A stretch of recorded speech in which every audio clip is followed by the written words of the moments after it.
C'est parti mesdames et messieurs, bienvenue sur l'essentiel d'actualité de ce mercredi 18 novembre 2020. Voilà encore notre Koutani Nabino dans les 4 et à réplique Nabino de Pes Rabino, l'essentiel, tout méga scripté, tout méga analysé, tout méga coupé c'est Nabino. L'actualité n'a pas de voilà encore j'ai plaisir à vous présenter les binos ce numéro de l'essentiel d'actualité. Il y a mon collègue mercredi l'autre là concernant toujours l'actualité. Il y a beaucoup de et ça vraiment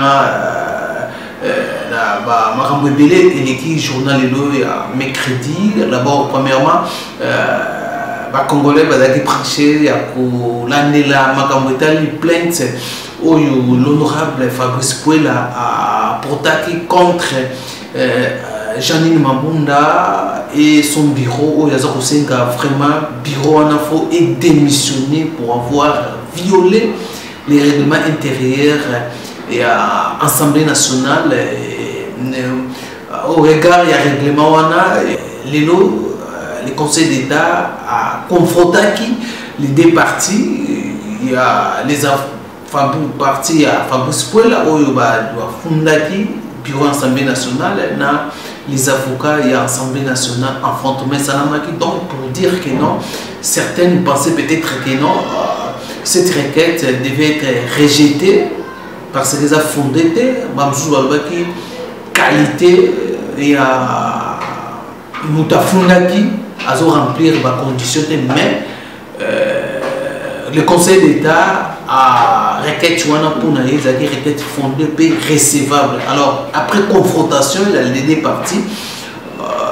Le Conseil d'État va renvoyer affaire dans 8 jours pour rendre verdict si l'Assemblée, le bureau de l'Assemblée nationale est démissionnaire ou pas pour démissionner pour élire un nouveau bureau et l'Assemblée nationale par rapport à la requête déposée par Fabrice Puela, l'honorable Fabrice Puela, pour fonder Janine Mabunda dans le bureau pour respecter le délai pour ça le rapport financier lors il y a retour il y a l'Assemblée nationale dépassement il y a délai rapport et salamate rapport financier.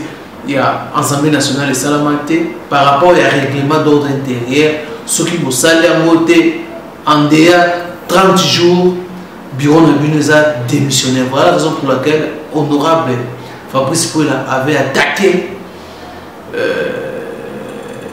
bureau de l'Assemblée nationale, attaqué le bureau de l'Assemblée nationale, dans le président de l'Assemblée nationale, dans le Conseil d'État, où il a confirmé que l'affaire, le Conseil d'État l'affaire.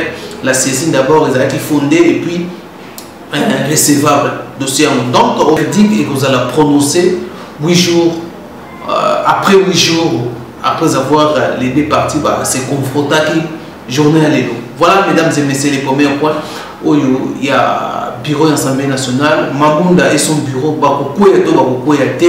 voilà les signaux bougent déjà côté Assemblée nationale, bureau est commis va perdre équilibre déjà par rapport à la position et au Conseil d'État où il a eu pendant qu'il pensait peut-être que comme dans le bac non cette affaire pour rejeter pour un défaut de qualité de la fondi Assemblée nationale selon d'autres opinions dédiées au maintenant l'affaire ils a saisi déjà confrontation salami pour retenir confrontation salami entre les deux parties.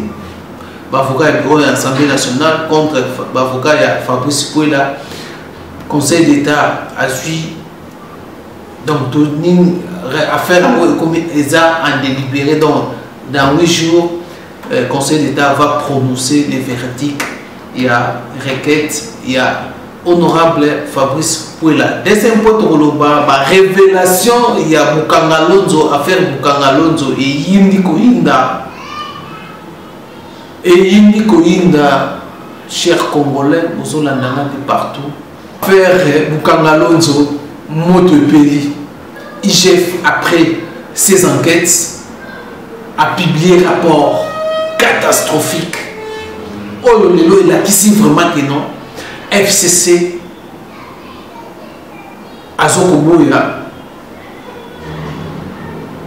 ça l'opposition ngana benga mobongo azoko boya kotiki la paix Félix Tshisekedi tant il y a que à faire aussi couper sa plaisir na ba congolais selon sa vision ou toyebi. Voilà la raison pour laquelle FCC continue ya ko manipuler ya ko tia ba pot de banane ya ko créer ba coca jambe contre Félix Tshisekedi parce que ils savent quand même que non ces pays donc ces pays ils ont dirigé dans ils ont jeunes trop de dossiers dans le FCC trop de personnalités à FCC dans un dossier noir il y a RDC. Voilà la raison pour laquelle ils cherchent toujours raison, ils cherchent toujours à bloquer que Congo qui est en avant. Parce qu'avec la philosophie, il y a fait Tshisekedi actuel, surtout l'indépendance et la justice, Oyo, Azolinga, et ça, surtout, et comment, donc, justice est comment vraiment naître, selon Félix Tshisekedi. Balan de là, dossier noir, tu as vu combien, rapport, et ça, la marque série, il y a Joseph Kabila, mais rien comme poursuite judiciaire et salamandé. FC Sabangaka. Et voilà, rapport, il y a IG Fauti Kosala, Boulanda, Binomoko, Koma, Bukangalonzo, Ndenge ba liambo, Ndenge ba détournement, ba cité si responsable à Bukangalonzo, des bazana, n'a pas immunité parlementaire, bazaba parlementaire. Ils ont pointé aussi. Ils ont pointé du doigt dans ma date tampono. Parmi les bateaux, ils ont une immunité. Ma date tampono de base. Ma date tampono de l'Andaka, ça rappelle ma déclaration. Défendant un IGF, le lobby, 205 millions perdus sur 185 millions de dollars investis dans le projet à parc agro-industriel ya Bukangalonzo. Tala ennemi à Congolais. Congolais moyen moko dans un malheur ya mboka na biso Congo. Tala ba dirigeant tozo. Tala ba dirigeant to votaka. Tozo continuer à voter. Lelo FCC mutu bazo diriger. FCC mutu baza na gouvernement. Congolais faut ba FCC mutu bazo gouverner mboko mais rien ne change. Il faut ça le message. Est-ce qu'il faut toujours continuer à créer encore ou à s'attaquer pour le moment? La coalition et l'action, mais suffisance. Est-ce que pour la coalition, tant que la coalition fait koufa parce que Nicolo Nyoso. Mon Dieu, ça que non, il faut faire ce que la Cameroun. Il faut coalitionner pour total, comment Mboka est OK. Sauf coalitionner pour faire. Alors, tout ça, c'est là toujours. Mais bon, comment le chef de l'inspection générale des finances, Ndegasali, rapport na public, peut promettre, il y a la Banque centrale, les enquêtes ici, à mettre en place publique. Bon, ce qui se passe dans la Banque centrale. Bon, là, rapport, il y a beaucoup de choses. Pour te mettre à ma solo, il y a concertation de Salamate, fait Tshisekedi, Autiko Yamba aussi. Kakava Midioyo, a sali aussi tour. Na hôpital et pas Iwapi. Les élèves accidentés, mercredi le 17. Dans le boulevard du 30 jours. Bon, on a d'abord un rapport, l'explication, il y a chef, il y a inspection, il y a finance, Ndengazakoloba, Azako expliquer, rapport, il y a enquête. Suivi. Peuvent être résumés de la manière suivante.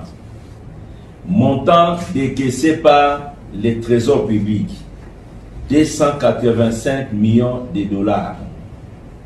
Situation actuel du projet, 80 millions de dollars, dont 40 millions pour la station électrique. Montant perdu par l'État, 205 millions de dollars. Cause de ce débat, l'inspection générale des finances constate que l'échec de ce projet était déjà planifié dans sa conception. Deuxième élément, les marchés avec les partenaires non expérimentés et qui n'évoluent même pas dans le secteur agricole, et ce marché a été passé de gré à gré. Troisième élément à la base du débat, une surfacturation en moyenne de 1 à 10 pour l'acquisition des équipements et des intrants agricoles. Quatrième cause du débâcle,